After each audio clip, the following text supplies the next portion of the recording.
Hi, everyone. Welcome to our Go Live series of the Follow Our Journey Through Radical Remission Coach Training. Today, Cheryl and I are going to discuss advocacy in the setting of health and wellness coaching. One reason why this topic is near and dear to my heart is that we are our own biggest advocates. We are the experts of ourselves, which is what coaching embodies.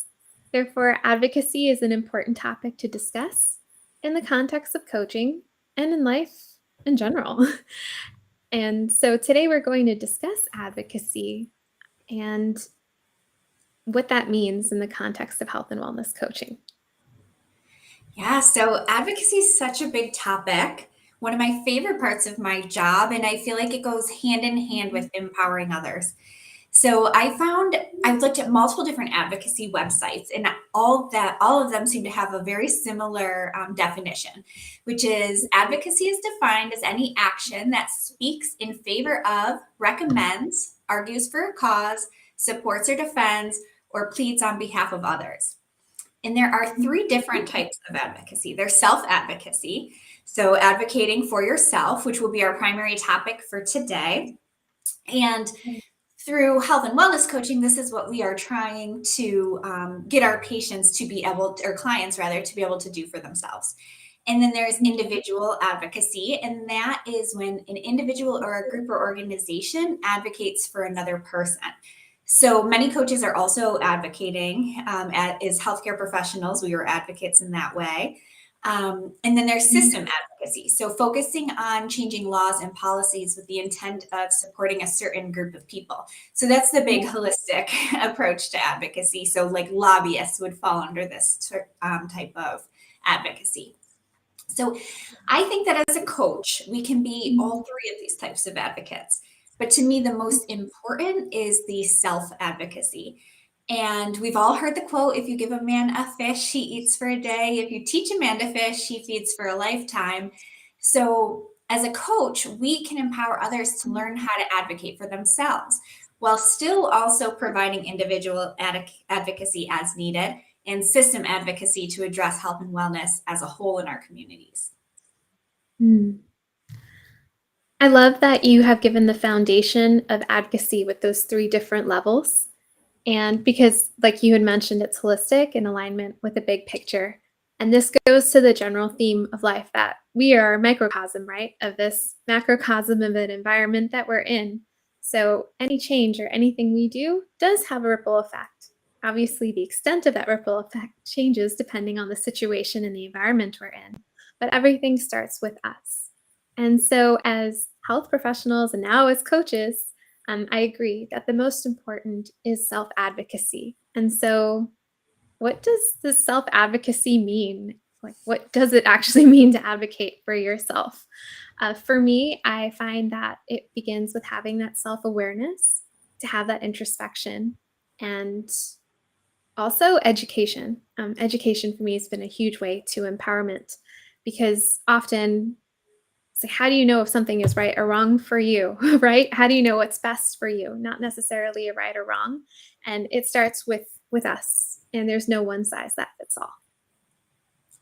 Yeah, isn't it funny how it seems though every topic that we have, we go back to some core concepts like awareness and empowerment, which are both such strong topics in health and wellness coaching.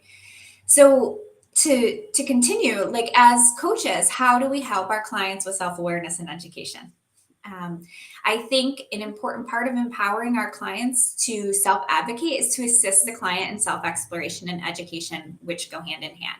So for me, I'm always starting my coaching sessions, my coaching packages, by learning what my clients value, what is important to them, what do they want out of this life, many clients have not fully explored this yet. And it's important to start here because it builds that awareness, that self exploration builds that self awareness. Then what comes next is addressing um, education, which comes with looking at whatever issue you have at hand, right? So let's say you have a new cancer diagnosis, and now you have a thorough understanding of your values and who you are and what you want, what is important to you. And, so let's say your value is holistic health. You value your mind, body, and soul. So now the doctor is telling you about the new treatments for your diagnosis. This is where education comes in. So I have cancer. I value my holistic health. This is the treatment being recommended. So now you can ask questions. How will that treatment impact my mind, body, and soul? Are there other treatment options? What can happen if I choose not to do treatments? And once you have these questions, now where are the reliable sources to get information, to get answers to my questions? So as a coach, by assisting clients in exploring their values, how to ask questions and come up with reliable resources of information, we've now assisted that client in learning how to fish. And they can now feel empowered to be able to self-advocate. I love the fishing analogy. That's wonderful. It's the self-independence, right? Being self-sufficient and realizing that just as our body has this beautiful innate ability to heal, we have this innate wisdom that we can nurture and figuring out how to do that, right? How to do that and optimize that. I love also what you had mentioned about that holistic view to having that empowerment, right? Of having optimizing our health and healing and well being. And once you know that, then aligning your treatment with it. I'd also like to just say that, just from personal experience and from encounters and with speaking with many, and also even in the Radical Remission books, often, for many people, how to optimize our health and well being and nurture that inner wisdom is not traditionally taught in education, like not even medical education, just formal education throughout the way. And so often people will describe an obstacle, a challenge, or something unexpected in their life, whether it's a transition, a sudden loss, or like you had mentioned, a new cancer diagnosis, as a spiritual awakening in hindsight, as something that really forces that person to stop, look at their lives, look at themselves, and navigate from there. And so, while ideally it's amazing to have a really solid foundation and navigate with that, sometimes they happen in parallel, right? Just a continuous process, a continuing learning journey.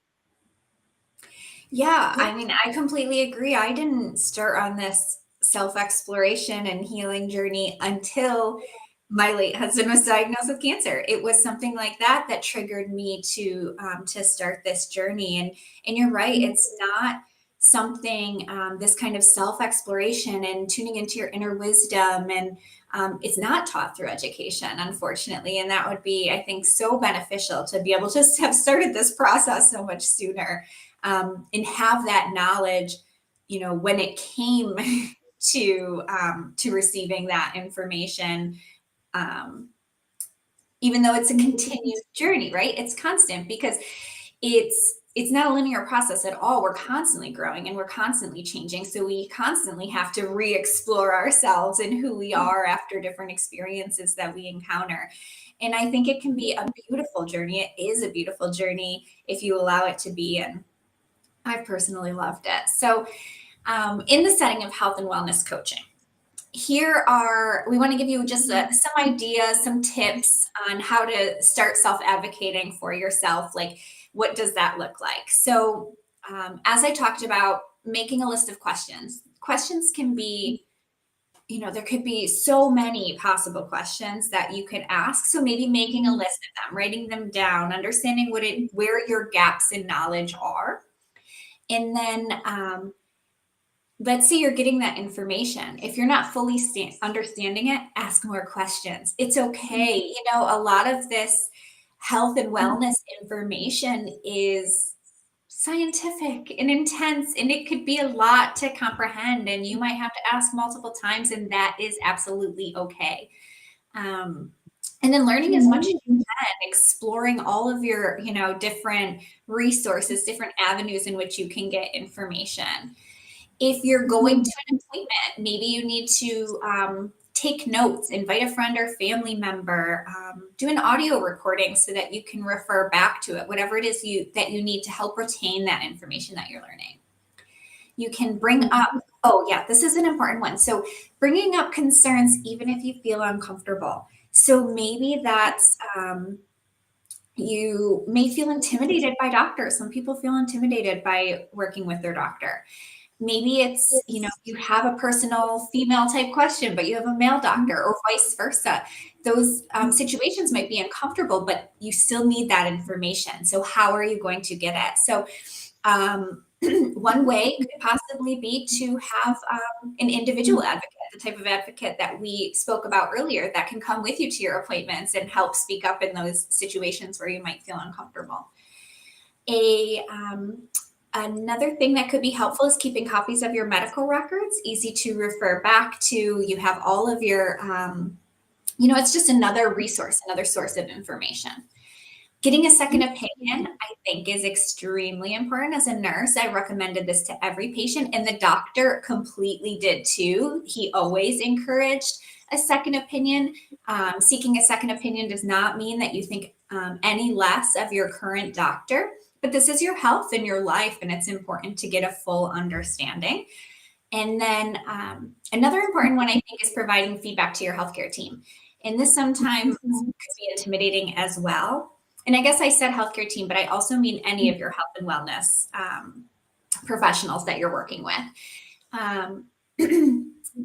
It might be intimidating to do so, but it is another form of advocacy. So not only are you self-advocating, like, hey, if you were able to teach me this with a diagram rather than telling me, or showing me a picture so I can visualize it, to better explain to your healthcare team how they can help you, is not only self-advocating, but you are also kind of system advocating, right? Like for other clients that these professionals are seeing, they know, oh, maybe I should do this. And speaking as a health and wellness professional myself, I encourage feedback. I want to know if there is something that I can do better for my client, please tell me. So do not feel intimidated. Like, it is extremely helpful, and you will generally be really well received. I think the feedback also is sometimes the most valuable part of learning for me. Like, it's one thing to learn content, it's another thing to receive feedback, because how often do we receive positive, constructive feedback? And the other thing is, with anyone in this space, right? I'd like to say we're lifelong students. We're student of life, and we're lifelong learners. And so just coming back to your big picture is, why is this important? Why are we sharing these tips with you? It's because often I find that sometimes it's hard to get everything you need in one place, which is what the beauty is of integrated and holistic health and healing modalities. So, for instance, whether you're healthy and you want to enhance your health, yes, by all means, go for your routine physical, do whatever needs to be done. But just realize that the absence of an abnormality does not equal health, right? So, where do you find out what health is and how many different domains of health there are? Not just physical, right? Emotional, spiritual, mental health, so many different types of domains. And so, finding out ways to support yourself, getting that information to really have that holistic, aligned approach. And the same thing with anyone hoping to navigate or improve their outcome for a disease. And so, you had mentioned points on how to be proactive, gathering credible information. Definitely what you said, asking questions. Every question is important. Doing your own research, and aligning your life with what works for you.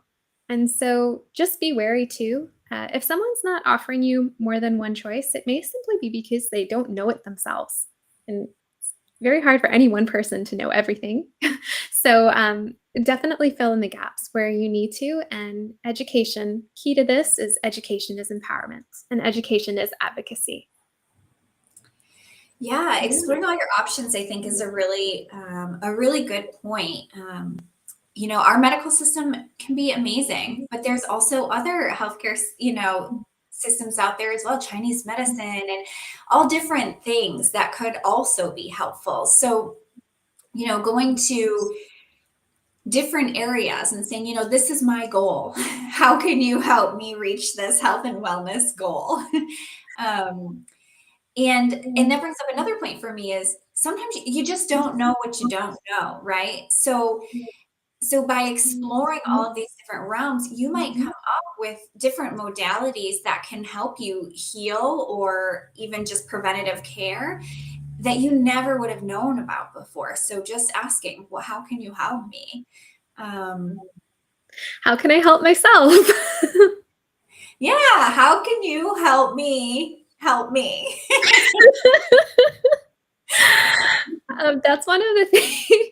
And how do you even? How can you, one of the beautiful parts that I loved about the books, the Radical Remission books, or there's another great one which is Mind Over Medicine by Lissa Rankin. Cheryl, I know we had given book recommendations before, as there's so many sources out there of different healing modalities. So this is a great place to explore. I agree.